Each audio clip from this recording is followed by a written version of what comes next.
Le Grand Catéchisme de Luther, 1529, première partie, le Décalogue, troisième commandement.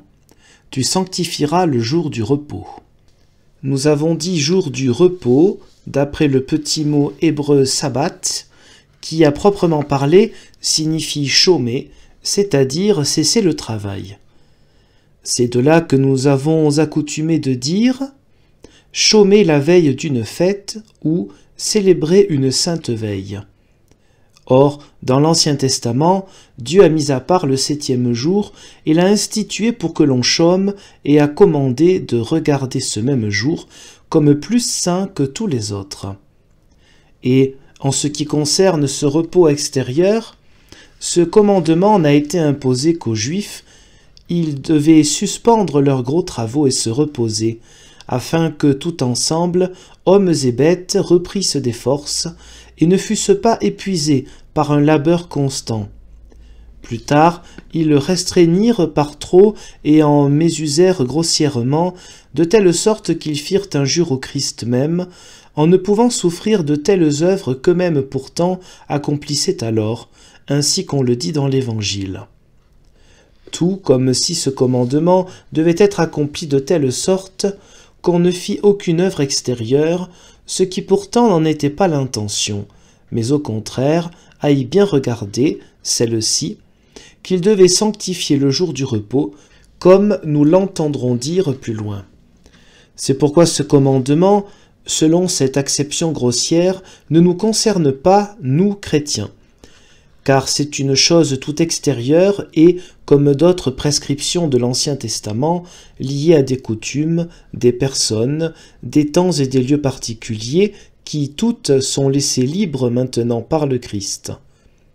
Cependant, pour définir une acception chrétienne à l'usage des simples, indiquant ce que Dieu dans ce commandement exige de nous, note que nous n'observons pas des jours de repos à cause des chrétiens intelligents et instruits, car ceux-ci n'en ont nul besoin, mais bien, en premier lieu, pour une cause et pour des nécessités corporelles que la nature enseigne ou exige en ce qui concerne les gens du peuple, serviteurs et servantes, qui ont vaqué toute la semaine à leurs travaux et à leur métier.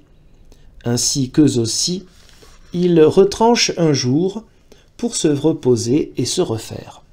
Ensuite, c'est surtout pour que, en un tel jour de repos, car on ne peut y parvenir en temps ordinaire, on saisisse l'occasion et le temps de prendre part au culte, c'est-à-dire de s'assembler pour écouter et méditer la parole, puis pour louer Dieu, chanter et prier. Mais ceci, dis-je, n'est pas lié à un temps, comme chez les Juifs, de telle sorte que ce soit nécessairement ce jour-ci ou ce jour-là, car aucun jour n'est en lui-même meilleur qu'un autre. Au contraire, cela devrait avoir lieu chaque jour, mais, comme la grande masse ne saurait l'observer, il faut choisir, à cet effet, au moins un jour par semaine. Or, comme, de toute ancienneté, le dimanche a été destiné à cela, il faut laisser les choses en l'état, afin que cela se passe dans la concorde et dans l'ordre, et que nul ne cause de désordre par une innovation inutile. L'intention de ce commandement est, par conséquent, tout simplement celle-ci, puisque, de toute façon, on observe des jours fériés, qu'on emploie ce repos à apprendre la parole de Dieu, de telle sorte que la fonction promptement dite de ce jour soit le ministère de la prédication, à cause de la jeunesse et du pauvre peuple. Cependant, ce repos ne doit pas être délimité si étroitement qu'un autre travail, survenant à l'improviste, qu'on ne saurait éviter, soit interdit. C'est pourquoi, si l'on demande ce que signifie « tu sanctifieras le jour du repos », répond « sanctifier le jour du repos », c'est le tenir pour saint. Qu'est-ce que le tenir pour saint ? Ce n'est autre chose que prononcer de saintes paroles, accomplir des œuvres saintes et mener une vie sainte. En effet, ce jour, en lui-même, n'a pas besoin d'être rendu saint, car en lui-même, il a été créé saint. Mais Dieu veut qu'il soit saint pour toi. Donc, c'est par toi qu'il devient saint ou profane.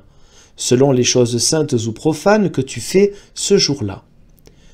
Comment s'opère à présent cette sanctification?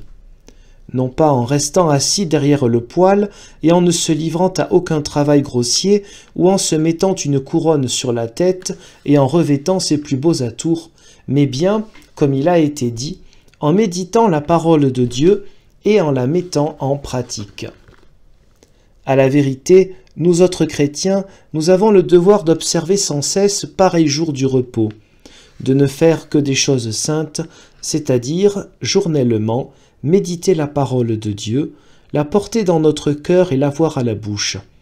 Mais, comme, ainsi qu'il a été dit, nous n'en avons pas tout le temps et le loisir, il nous faut consacrer, chaque semaine, quelques heures à la jeunesse ou un jour au moins, au peuple entier, pour n'être occupé que de ces choses, et précisément expliquer et enseigner les 10 commandements, le symbole et le Notre Père, et ainsi disposer notre vie entière et tout notre être selon la parole de Dieu. Quel que soit le temps où ces choses sont en vigueur et pratiquées, on observe là un véritable jour du repos. Là où elles ne le sont pas, il n'y a pas lieu de l'appeler jour du repos chrétien.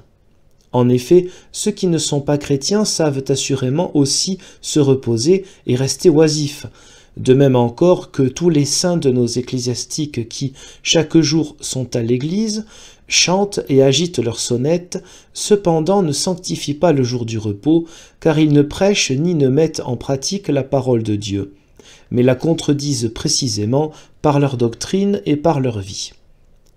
En effet, la parole de Dieu est la plus sainte d'entre toutes les choses saintes, elle est même la seule chose sainte que, nous autres chrétiens, nous connaissions et nous possédions. Car, même si nous mettions en tas les ossements ou les vêtements saints et consacrés de tous les saints, cela ne nous servirait à rien, car tout cela, ce sont des choses mortes qui ne peuvent sanctifier personne. La parole de Dieu, au contraire, est le trésor qui sanctifie toutes choses, et par lequel eux-mêmes, tous les saints, ont été sanctifiés. À quel cœur que l'on enseigne, prêche, écoute, lise ou médite la parole de Dieu, par elle, la personne, le jour et l'œuvre sont sanctifiés. Non pas à cause de l'œuvre chrétienne, mais en vertu de la parole qui fait de nous tous des saints. C'est pourquoi je ne cesse de dire que, pour être considérée comme agréable à Dieu ou sainte, toute notre vie et toutes nos œuvres doivent s'accomplir dans la parole de Dieu. Là où cela se produit, ce commandement s'accomplit dans sa force et sa plénitude. Inversement, toute chose et œuvre, quelle qu'elle soit, qui s'accomplissent en dehors de la parole de Dieu, sont profanes au regard de Dieu. Quel qu'en soit l'éclat ou le brillant dont on y accroche de pures reliques, tels sont les états religieux. Imaginez qui ignorent la parole de Dieu et recherchent la sainteté dans leurs œuvres. Aussi, remarque que la vertu et la puissance de ce commandement ne résident pas dans le fait de chômer, mais dans le fait de sanctifier, de telle sorte que ce jour possède un exercice saint qui lui appartienne en particulier. En effet, d'autres travaux et occupations ne sont pas appelés, à proprement parler, de saints exercices, à moins que l'homme auparavant ne soit saint. Or, ici, doit s'accomplir une œuvre qui sanctifie l'homme lui-même, ce qui a lieu uniquement, comme il a été dit, par la parole de Dieu. C'est à cette fin qu'ont été fondés et institués des lieux, des temps, des personnes et le culte extérieur tout entier, afin que ces choses soient aussi en vigueur publiquement. Puisque la parole de Dieu a une importance telle qu'aucun jour de repos ne peut être sanctifié sans elle, nous devons savoir que Dieu veut que ce commandement soit rigoureusement observé et qu'il punira tous ceux qui méprisent sa parole, qui ne veulent ni l'écouter ni l'apprendre, en particulier durant le temps qui est fixé pour cela. De là vient que pêchent contre ce commandement non seulement ceux qui mésusent grossièrement du jour du repos et qui le profanent, tels ceux qui, par âpreté au gain ou par légèreté, se dispensent d'écouter la parole de Dieu. ou, vautrés dans des tavernes, sont ivres morts comme des pourceaux.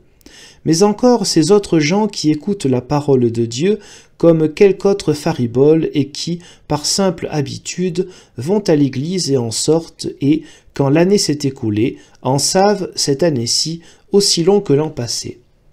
En effet, jusqu'à présent on pensait qu'on avait bien célébré le dimanche quand on avait entendu dire une messe ou lire l'Évangile. Cependant, personne ne désirait connaître la parole de Dieu, de même aussi que personne ne l'enseignait. Maintenant que nous avons la parole de Dieu, nous ne supprimons pas néanmoins cet abus. On a beau nous prêcher, nous exhorter, nous écoutons sans sérieux et sans attention. En conséquence, sache qu'il ne s'agit pas seulement d'entendre, mais qu'il faut aussi apprendre et retenir. Et ne crois pas que cela dépende de ton bon vouloir ou n'ait pas grande importance. Au contraire, c'est le commandement de Dieu qui demandera compte de la manière dont tu auras écouté, appris et honoré sa parole. De même, il faut blâmer aussi ces esprits délicats qui, quand ils ont entendu un sermon ou deux, sont lassés et rassasiés, comme s'ils savaient cela, à présent, par eux-mêmes, et n'avaient plus besoin de maître. Car c'est là le péché que, jusqu'à présent, on avait compté au nombre des péchés mortels et qui est appelé atsedia, c'est-à-dire paresse ou satiété, plaie odieuse, pernicieuse, par quoi le diable ensorcelle et trompe de nombreux cœurs, afin de nous surprendre à l'improviste et de nous ravir de nouveau en secret la parole de Dieu.